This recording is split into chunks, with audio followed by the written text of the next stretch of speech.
Hello नमस्कार प्यारे विद्यार्थियों, एक बार फिर आपका स्वागत है आपके अपने यूट्यूब चैनल ज्ञानविद हिमालय में। हमने आपको बताया था कि रविवार के दिन प्रत्येक रविवार के दिन ग्रुप के माध्यम से बच्चों का टेस्ट कराया जाता है। जो ऑफलाइन कोचिंग सेंटर पे जो बच्चे पढ़ते हैं उनको बाकायदा प्रिंट दिया जाता है और उसमें ऑब्जेक्टिव प्रश्न होते हैं तो उनको बच्चे टिक करते हैं। और आप लोग क्या करते हैं, आप लोग किस माध्यम से टेस्ट दे सकते हैं, तो ग्रुप में जब पेपर सेंड किया जाता है तो उसमें ये बताया जाता है कि इतने टाइम से इस टाइम तक अगर आप पेपर की जो हल करने के बाद जैसे लिखा है कि एक का आंसर ए है, दूसरे का आंसर बी है, इस तरीके से आप कॉपी में लिख के भेज देते हैं। उसके बाद हमारी टीम के माध्यम से वो सभी प्रश्न चेक किए जाते हैं, कितने नंबर आपके बने हैं, कितने नंबर आए हैं, कितने प्रश्न आपने गलत किए हैं, तो इसकी एक लिस्ट भी बनाकर आपके पास भेजी जाती है। और जो ऑफलाइन कोचिंग सेंटर पे बच्चे तैयारी कर रहे हैं उनकी लिस्ट और आपकी लिस्ट मिक्स बनाई जाती है और फिर उसमें बताया जाता है किस बच्चे की कितनी रैंक रही है। तो इस तरीके से ये ग्रुप के माध्यम से टेस्ट कराया जाता है। आप लोग ग्रुप से अगर जुड़ना चाहते हैं उसकी लिंक डिस्क्रिप्शन में दे दी गई है। जैसे आज के दिन पेपर कराया था 22/09/2024। आज रविवार का दिन है, आज ये टेस्ट कराया गया था जिसमें कई बच्चों ने भाग लिया है और उन्होंने अपने आंसर लिख कर भेजे हैं, उनके कॉपी चेक हो गई हैं। तो कल आपको लिस्ट जारी कर दी जाएगी, उसमें आपने देखिए कितने नंबर आपके आए हैं। अब प्रश्न पढ़ते हैं कि पहला प्रश्न था कि राज्यपाल शब्द में कौन सी संज्ञा है, तो इसका सही आंसर था जातिवाचक संज्ञा। दूसरा प्रश्न था कि सर्वनाम के कितने भेद होते हैं, तो सर्वनाम के कितने भेद होते हैं, 6 भेद होते हैं। तीसरा प्रश्न था कि घुटने टेकने मुहावरे का अर्थ होता है, तो घुटने टेकने का मुहावरे का अर्थ होता है पहला ऑप्शन घुटने में दर्द, दूसरा ऑप्शन दुखी होना, तीसरा ऑप्शन हार मान लेना, चौथा ऑप्शन था विजय प्राप्त करना। तो इसका आंसर क्या होगा, हार मान लेना। चौथा प्रश्न था, प्रश्न नंबर 4 में कहा गया था कि कौन सा शब्द तत्सम है। तत्सम क्या होते हैं, हमने आपको पढ़ाया था कि तत्सम वह शब्द होते हैं जो संस्कृत में प्रयोग होते हैं और तद्भव वह होते हैं जो संस्कृत से परिवर्तित होकर आ जाते हैं, तो उन्हें क्या कहा जाता है, तद्भव कहा जाता है। और ऐसे शब्द जिनका हम बोलचाल की भाषा में प्रयोग करते हैं उन्हें तद्भव कहते हैं। ऐसे शब्द जिनको बोलचाल की भाषा में प्रयोग नहीं करते हैं तो उनको क्या कहते हैं, तत्सम कहते हैं। अब इसमें ऑप्शन थे कि गर्दभ, पीठ, कबूतर, कंधा, तो इसका सही आंसर क्या था, गर्दभ, क्योंकि तत्सम पूछा गया है। प्रश्न नंबर 5 था कि माता पिता में कौन सा समास है। प्रश्न नंबर 5 में पूछा था कि माता पिता में कौन सा समास है। ऑप्शन ए था अव्ययभाव, ऑप्शन बी था बहुव्रीहि समास, ऑप्शन सी तत्पुरुष, ऑप्शन डी द्वंद्व समास था। तो इसका सही आंसर था माता और पिता। तो जब माता और पिता की बात की जाती है योजक चिन्ह लगा होता है तो वहाँ पे कौन सा समास होता है, डी द्वंद्व समास होता है। लेकिन जब सेम सेम शब्द होते हैं जैसे हाथों हाथ, हाथ और हाथ, तो वहाँ पे कौन सा शब्द हो जाएगा, कौन सा समास हो गया, तो अव्ययभाव। प्रश्न नंबर 6 था कि स्वर संधि के कितने भेद होते हैं, तो प्रश्न नंबर 6 में स्वर संधि के कितने भेद होते हैं, तो स्वर संधि के भेद होते हैं 5। ये आपको पता होना चाहिए, दीर्घ संधि है, गुण संधि है, वृद्धि संधि, अंड संधि, अयादि संधि, ये 5 भेद होते हैं। संधि के 3 भेद होते हैं, स्वर संधि के 5 भेद होते हैं। प्रश्न नंबर 7 था कि अर्जुन देव को फांसी की सजा किसने दी थी, तो अर्जुन देव को फांसी की सजा किसने दी थी, जहांगीर ने, क्योंकि अर्जुन देव ने जहांगीर के पुत्र खुसरो की सहायता की थी, इस कारण जहांगीर ने, सिखों के 5वें गुरु थे अर्जुन देव, उनको फांसी दे दी थी। इस प्रश्न का सही आंसर है जहांगीर। प्रश्न नंबर 8 है, पूछा गया प्लासी का युद्ध कब हुआ था, तो प्लासी का युद्ध कब हुआ था, 1757 में हुआ था। इसके बाद अगला प्रश्न है, प्रश्न नंबर 9 है जिसमें पूछा कि पुर्तगाली भारत कब आए, तो पुर्तगाली भारत कब आए थे, 1498 में आए थे। कौन आया था, वास्को डी गामा भारत आया था। तो उसी को क्या, वो पहले पुर्तगाली थे, इसी कारण उनको कहा जाता है कि भारत आने वाला पहला पुर्तगाली व्यक्ति कौन था, तो वास्को डी गामा था। और कब आए थे, तो 1498 में आए थे। अंग्रेज कब आए थे, 1600 में। प्रश्न नंबर 10 है कि फरीद किसके बचपन का नाम था, तो फरीद किसके बचपन का नाम था, शेर शाह सूरी का नाम जो बचपन का नाम था क्या था, बचपन का नाम फरीद था। प्रश्न नंबर 11 है, प्रश्न नंबर 11 में पूछा गया अकबर ने तीर्थ यात्रा कर कब समाप्त कर दिया था, तो अकबर ने तीर्थ यात्रा कर समाप्त कर दिया था 1562 में।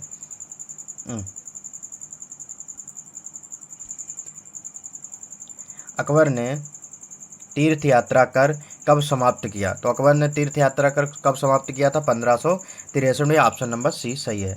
प्रश्न नंबर 12 में पूछा गया प्रस्तावना के विचार किस देश से लिए गए हैं, तो प्रस्तावना के विचार किस देश से लिए गए, इसका सही आंसर है ऑप्शन नंबर बी अमेरिका। प्रश्न नंबर 13 में पूछा गया कि भारतीय संविधान में कितनी अनुसूचियां हैं, भारतीय संविधान में कितनी अनुसूचियां हैं? तो पहले कितनी अनुसूचियां थी? पहले 8 अनुसूचियां थी। वर्तमान में कितनी है? तो वर्तमान में ये प्रश्न पूछा गया कि वर्तमान में कितनी अनुसूचियां हैं? तो कितनी अनुसूचियां हैं? 12। इसका सही आंसर है ऑप्शन नंबर सी। अब और 395 क्या है? अनुच्छेद है। और भाग कितने हैं इस समय वर्तमान में? 22 भाग हैं। पहले कितनी अनुसूचियां थी? 8 थी। भारत का सुप्रीम कोर्ट कहाँ है? भारत का जो सुप्रीम कोर्ट है वह किस राज्य में है? भारत का सुप्रीम कोर्ट कहाँ है? तो इसका सही आंसर है दिल्ली। लखनऊ में क्या है? हाई कोर्ट है, जो जिसकी खंडपीठ है। इलाहाबाद में हाई कोर्ट बनाया गया है। उत्तर प्रदेश का हाई कोर्ट कहाँ है? इलाहाबाद में है।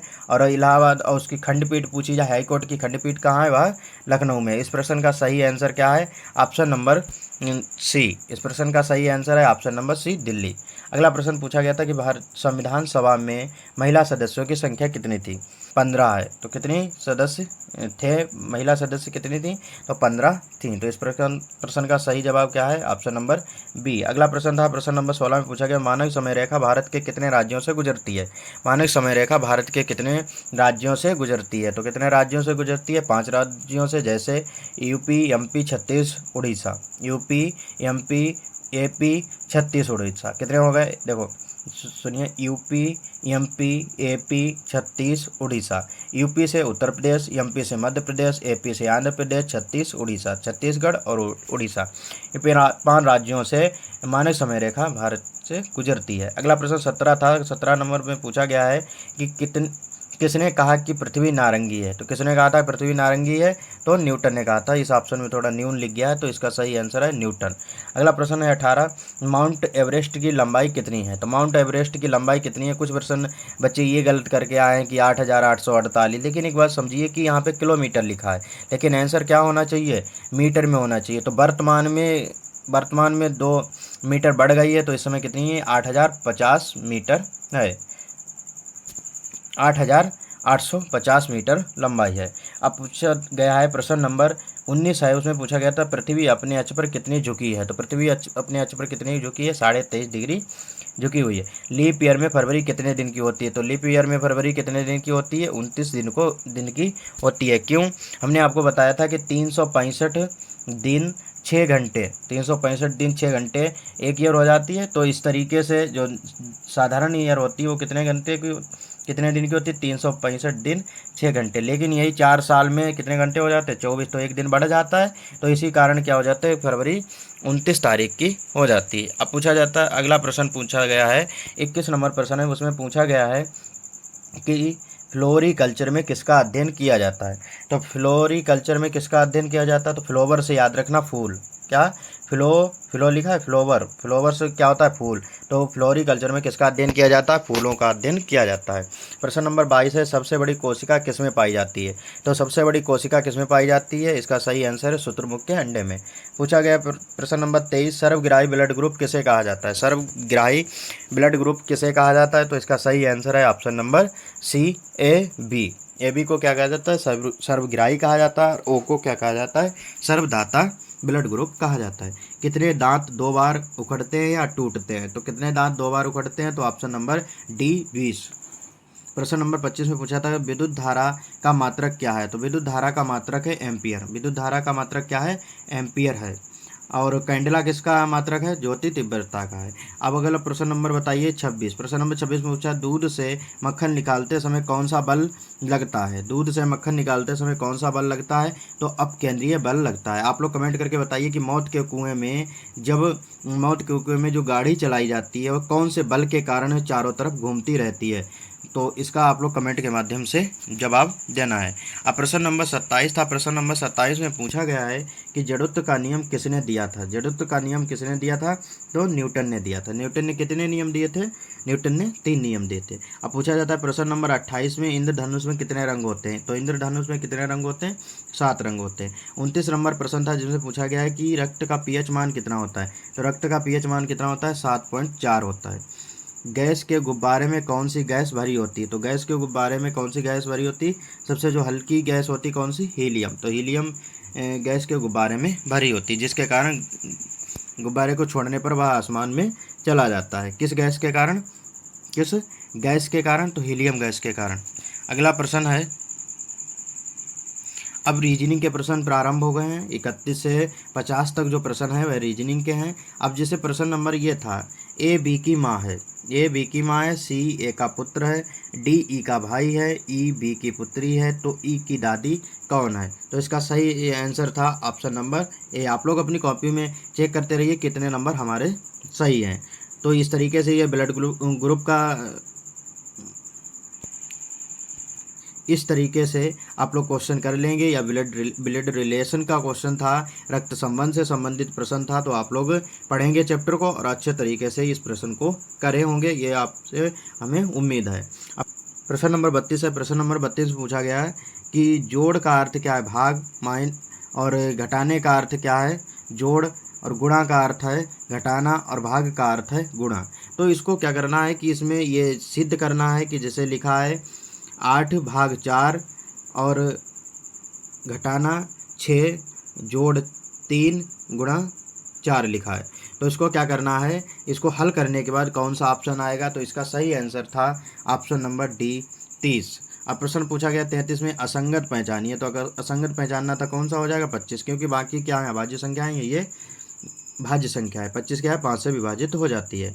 अब प्रश्न नंबर 4 है। प्रश्न नंबर 4 में पूछा है कि राम अपने घर से 4 किलोमीटर पश्चिम की ओर चलता है और फिर दक्षिण की ओर मुड़कर 8 किलोमीटर तय करता है। अंत में पूर्व की ओर 6 किलोमीटर जाता है और फिर 2 किलोमीटर पश्चिम की ओर जाता है। जैसे एक बार ये प्रश्न देखिए कैसे लगेगा। जैसे आपने सबसे पहले क्या किया कि राम 4 किलोमीटर पश्चिम में जाता है, तो राम 4 किलोमीटर पश्चिम में चला गया। उसके बाद फिर दक्षिण की ओर जाता है, कितना जाता है? 8 किलोमीटर। तो दक्षिण में ये 4 हो गया, ये 8 हो गया। इसके बाद क्या कहा है? अंत में पूर्व की ओर, तो पूर्व इधर है, तो कितना चलता है? पूर्व की ओर 6 किलोमीटर जाता है। पूर्व की ओर कितना जाता है? 6 किलोमीटर जाता है। और फिर 2 किलोमीटर पश्चिम की तरफ, तो पश्चिम में यही बैक आ जाएगा। 2 किलोमीटर कितना हो जाएगा?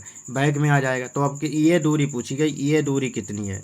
ये दूरी पूछी गई है, तो ये दूरी कितनी है? तो प्रारंभिक बिंदु यहाँ पे चला था और यहाँ पर है, तो कितनी दोनों के बीच है? तो ये दूरी कितनी हो जाएगी? 8 किलोमीटर हो जाएगी। कितनी? 8 किलोमीटर। इसका सही आंसर है ऑप्शन नंबर बी। अब आप लोगों को देखना है प्रश्न नंबर 35 में जैसे पूछा गया है कि 2, 7, 17, 32, 52, 77। उसके बाद ये प्रश्नवाचक चिन्ह लगा है, क्वेश्चन मार्क लगा है। उसके बाद ये ऑप्शन दे रखे हैं 107, 91, 101 और 92। तो इसमें क्या हो रहा है कि जैसे 2 के बाद 7 आए तो कितने बढ़े हैं? 5। फिर बाद में 7 के बाद 17 हो गए तो कितने बढ़े हैं? 10। फिर उसके बाद कितने हो गए? 32, तो 15 बढ़ गए। इसमें 52 हो गए तो 20 बढ़ गए। तो कितने का डिफरेंट हो रहा है? ऐड कितने हो रहे हैं? 5, 10, 15, 20, 25, इस तरीके से ऐड होते रहेंगे। यहाँ पे 77 में कितने ऐड हो जाएंगे? 30 जुड़ जाएंगे। तो उसके बाद सही आंसर जो होगा ऑप्शन नंबर ए 107। प्रश्न नंबर 36 में पूछा गया। प्रश्न नंबर 36 में पूछा गया है कि ये रैन बराबर ये 18, 29, 15 लिखा है, सन बराबर 19, 22, 14 लिखा है, तो मून बराबर क्या होगा? जैसे इस प्रश्न में देखो हो रहा है कि आर लिखा है, आर को कितना लिखा है? आर का मान होता है 18, तो 18 ही लिख दिया है। उसके बाद ए का मान कितना होता है? 1, तो कितना लिख दिया? 2 लिख दिया, लिखा गया, 1 ऐड करके लिखा है। उसके बाद आई का मान 9 होता है तो 9 लिख दिया। एन का मान कितना होता है? 14, तो उसको 1 बढ़ा के लिख दिया। तो एक बार जितना मान होता है उतना दूसरे वाले में क्या किया गया? 1 बढ़ाया गया। तो इतनी बात समझ आई कि नहीं आई? तो इसी प्रकार सन में भी यही बात कही गई है। सन में क्या है? 19, और यू कितने 21 पे होता है? 22 हो गया। एन कितने 14 पे होता है? 14 पे लिख दिया। अब यम वाला है तो यम कितना 13 होता है। तो सबसे पहले आर को 18 ही लिखा था, तो यम कितना हो जाएगा? 13 हो जाएगा। फिर उसके बाद देखो 15, 16 हो जाएगा। उसके बाद 15 का 15 ही रहेगा, और एन 14 पे आता है, ये 15। तो ऑप्शन नंबर सी सही है। तो इस प्रश्न का आंसर पता चल गया आप लोगों को। तो इस प्रश्न का सही आंसर है ऑप्शन नंबर सी। अब आप लोगों को बताना है प्रश्न नंबर 37। प्रश्न नंबर 37 से पूछा गया है COMPLIEMENTARY। ये शब्द पूरा दे रखा है, तो पूछा गया कौन सा शब्द नहीं बनेगा। तो इन्हीं अक्षरों के माध्यम से कौन सा बन सकता है? जैसे इसमें सही आंसर है ऑप्शन नंबर बी। बी नहीं बनेगा, क्यों? क्योंकि यह शब्द जो दे रखा है ऊपर, उसमें कहीं आपको यस दिख रही है, तो यस नहीं दिख रही है। इस कारण ये वाला बी ऑप्शन सही है, और इस प्रश्न का सही आंसर है ऑप्शन नंबर बी, क्योंकि ये इसमें यस नहीं है। अब अगला प्रश्न जैसे 38 है। 38 नंबर प्रश्न में पूछा गया प्रकाश, कादिर, रमेश और सौरभ तारिक जो हैं 4 मित्र हैं। क्या हैं? ये 4 मित्र हैं। रमेश कादिर से लंबा है। कौन? रमेश जो है वो किससे लंबा है? कादिर से, तो कादिर से रमेश लंबा हो गया, लेकिन सौरभ से छोटा है। क्या कहा उसने कि रमेश कादिर से लंबा है लेकिन सौरभ से छोटा है, तो सौरभ से छोटा हो गया। फिर क्या कहा, प्रकाश सबसे छोटा है, तो प्रकाश सबसे छोटा है। तारिक सौरभ से लंबा है, तो तारिक सब सौरभ से लंबा हो गया। तो पूछा गया है कि इसमें सबसे लंबा कौन है, तो ऑप्शन नंबर ए तारिक। तो बात समझ आ गई। इस प्रश्न का सही ऑप्शन है ऑप्शन नंबर ए तारिक, इस प्रश्न का सही जवाब है। अब प्रश्न नंबर 39 में पूछा गया है कि प्रश्न नंबर 39 में पूछा था कि ये जैसे चित्र बना है, ये चित्र बना है, अब इसमें करना क्या था, तो 7, 14, 18, 21 और 42 लिखे थे। तो इसमें करना क्या था कि जैसे 7 लिखे हैं, 7 की 3 से मल्टीपल कर दिया है, तो ये 7 के सामने जो चित्र था तो उसमें 21 हो गए, तो 3 से गुणा की गई। 14 है, 14 को 3 से गुणा की गई, 42 हो गए। और 18 है, 18 को 3 से गुणा करेंगे कितना आ जाएगा, 54। तो इस प्रश्न का सही जवाब है ऑप्शन नंबर डी, 54। अब आप लोगों को प्रश्न नंबर 40 देखना है। प्रश्न नंबर 40 में क्या पूछा गया है, ये डिक्शनरी का प्रश्न है जिसको शब्दकोश कहते हैं। अब इसमें देखो कॉमन पहले लेते हैं, तो यस आई कॉमन मिल गई, यस आई मिल गई, इसमें यस आई मिल गई, इसमें यस आई कॉमन मिल गई। अब इसमें देखो क्या है, उसके बाद यल है, इसके बाद यल है, यहाँ पे यल है और यहाँ पे यल, तो तीनों अक्षर मिल गए। इसके बाद देखिए यहाँ पे टी है, यहाँ पे आई है और यहाँ पे आई है, यहाँ पे के है, तो टी बाद में आती है, के बाद में आती है। तो पहले हम सबसे पहले देख लेंगे आई आई वाले देख लेंगे, एल आई। इसके बाद देखिए आई के बाद सी है, यहाँ पे आई के बाद सी है, सेम मिल रहा है। यहाँ पे ओ है, यहाँ पे ए है, तो पहले ओ आता है पहले ए आता है, तो ए आता है, तो इसका मतलब ये पहले नंबर पे जाएगा। अब देखो पहले में 3 नंबर जो है सबसे पहले किस ऑप्शन में आ रहा है, तो सबसे पहले यही बी ऑप्शन में आ रहा है। फिर उसके बाद दूसरे नंबर पे ये हो जाएगा, तीसरे नंबर पे कौन सा हो जाएगा, जैसे एस आई एल टी लिखा है, एस आई एल के लिखा है, तो के पहले आता टी बाद में आती, तो तीसरे नंबर पे ये हो जाएगा और चौथे नंबर पे ये हो जाएगा, जैसे ऑप्शन में लिखा है दूसरा, तीसरा, दूसरा, चौथा, पहला। तो इस प्रश्न का सही जवाब है ऑप्शन नंबर बी। तो बात समझाई, इस प्रश्न का सही जवाब क्या है, ऑप्शन नंबर बी। अब आप लोग देखिए प्रश्न नंबर 31 में पूछा गया है कि पासा के सवाल है, किसका, डाइस का पूछा गया है कि जैसे ये 4 पासा दे रखे हैं, पूछा था कि 5 का विपरीत बताइए। तो इसमें हम कॉमन लेंगे, इसमें हम क्या करेंगे, कॉमन प्रश्न निकाल लेंगे। अब जैसे इसमें 5 का विपरीत पूछा गया था, जब 2 कॉमन मिलते हैं तो आंसर नहीं बन पाता। जैसे इसमें देखिए, इसमें कितने कॉमन मिल रहे हैं, 6, 3 कॉमन मिल रहे हैं, तो इसका आंसर नहीं निकल पाएगा क्योंकि 5 का पूछा गया था। अब इसके बाद देखिए ये अगले वाले में पूछा गया है, ये जैसे यहाँ पे देखिए लिखा है 3 और ये 6 और ये दोनों कॉमन मिल रहे थे, ये दोनों कॉमन मिल रहे थे, तो इस कारण इसमें भी नहीं निकले। तो अब हम क्या करेंगे, तीसरे और चौथे में देखेंगे। अब देखिए तीसरे और चौथे में से यहाँ पे कॉमन लीजिए, कॉमन क्या है, अब देखिए यहाँ पे तीसरे और चौथे में देखिए, यहाँ पे कॉमन लीजिए, कॉमन क्या है इसमें, देखो 5 कॉमन है। 5 के बाद जब इस तरीके से हम चलते हैं चरखी, सही इस तरीके से चरखी चलाते हैं, तो 5 के बाद कितने आ रहे हैं, 6 आ रहे हैं। फिर उसके बाद कितने आ रहे हैं, 3 आ रहे हैं। अब इसमें देखिए कि कितना है, 5 है, 5 के बाद कितना है, 1 है, तो उसके बाद कितने हैं, 2। तो इसका मतलब है कि 6 का विपरीत 1 है, 3 का विपरीत 2 है, और कौन सा अंक नहीं दिख रहा है, तो 4 अंक नहीं दिख रहा। तो इसका मतलब 5 का विपरीत क्या है, 4, ऑप्शन नंबर ए। बात समझ आई कि नहीं। पासा के सवाल इसी तरीके से लगाए जाते हैं जब विपरीत पूछा जाता है। प्रश्न नंबर 42 में पूछा गया सिक्किम मणिपुर इम्फाल सही वेन आरेख कौन सा बनेगा। तो सिक्किम क्या है, एक राज्य है, मणिपुर एक राज्य है, मणिपुर की राजधानी क्या है, इम्फाल। तो इसका देखिए कि सिक्किम अलग रहेगा और मणिपुर के अंतर्गत क्या आ जाएगा, इम्फाल। तो इसमें सही ऑप्शन है ऑप्शन नंबर बी, सही।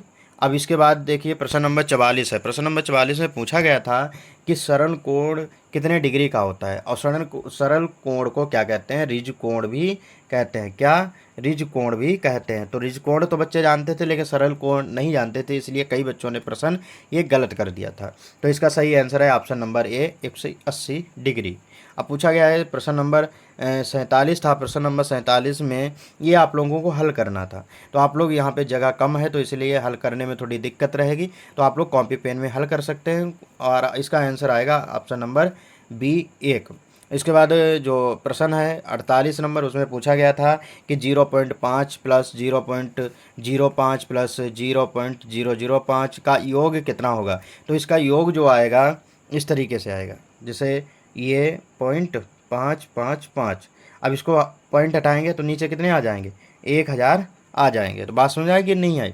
तो इसको क्या कर लेंगे, 5 से काट लेंगे, 1 1 1 और यहाँ पे कितना आ जाए, 5 दूनी 10, तो ये 200 आ जाएंगे कि नहीं? अब देखो ये इसमें ऑप्शन कितने हैं, जैसे आंसर देखिए आप लोग, 1 1 1 और यहाँ पे कितना आया, 200 बटे आया कि नहीं आया?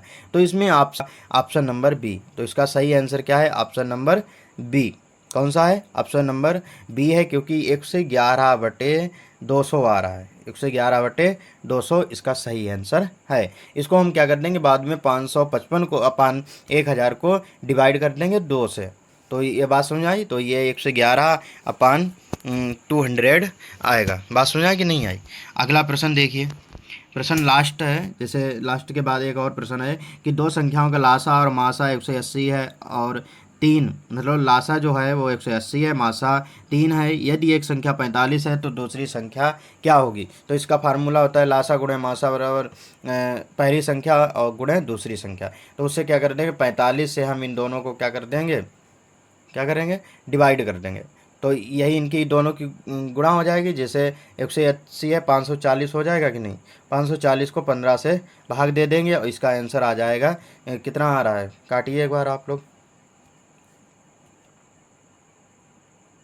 काटें, 5 नियम 45, 5 एकन 5, 5 अट्ठे 40, तो 108 आया। 9 से काटिए, 9 एकन 9, 9 दूनी 18, तो ये 12 आ रहा है। देखो ऑप्शन 12 है, तो इसका सही आंसर है ऑप्शन नंबर ए 12। अब पूछा गया था कि प्रश्न नंबर 49 में पूछा गया 99 का क्यू कितना होगा? तो 99 की क्यू क्या होता है कि, तो जैसे 99 गुणे 99 गुणे 99, आप लोग गुणा करके हमारे पास भेजिए, कमेंट करिए, देखते हैं किस बच्चे ने सही गुणा किया। जैसे आप लोग इस तरीके से नहीं निकालते हैं 3 का क्यू, क्या 3 का क्यू निकालते हैं, तो 3 गुणे 3 गुणे 3 यही करते हैं, 3 तिया 9, 9 तिया 27, तो कितना 3 का क्यू होता है, 27 होता है। तो इसी प्रकार आप लोगों को क्या करना है, 99 की गुणा कर देना है। इसी प्रकार जैसे अब 99 का था, तो 99 गुणे 99 गुणे 99, तो इस तरीके से आप लोग कर सकते हैं। अगर आप लोग व्हाट्सअप ग्रुप से नहीं जुड़ पा रहे हैं, डिस्क्रिप्शन से लिंक नहीं निकाल पा रहे हैं, तो आप इस नंबर पे मैसेज करिए, आपका ग्रुप में नंबर हम ऐड कर देंगे 8601। इस नंबर पे आप मैसेज करिए और आपका हम जो ग्रुप में नंबर ऐड कर देंगे, उस ग्रुप के माध्यम से आप लोग टेस्ट देते रहिए। जैसे इस रविवार को टेस्ट हुआ, ऐसे हर रविवार को एक टेस्ट होता है। उसके बाद देखा जाता है किस बच्चे की तैयारी अच्छी चल रही है, किस बच्चे की तैयारी अच्छी नहीं है, तो उसको कुछ अच्छे टिप्स दिए जाते हैं जिस आधार पर उसकी तैयारी को और अच्छा किया जा सके। तो आज के लिए ये जो आंसर की थी, अभी सभी बच्चे अपने अपने नंबर चेक कर लीजिए कितने हमारे नंबर आए हैं। बस चैनल को सब्सक्राइब कर लें तो और अच्छा रहेगा, पेपर की तैयारी भी और अच्छी होती रहेगी। जितने भी प्रतियोगी परीक्षाएं हैं उनकी तैयारी बिल्कुल फ्री कराई जा रही है। धन्यवाद।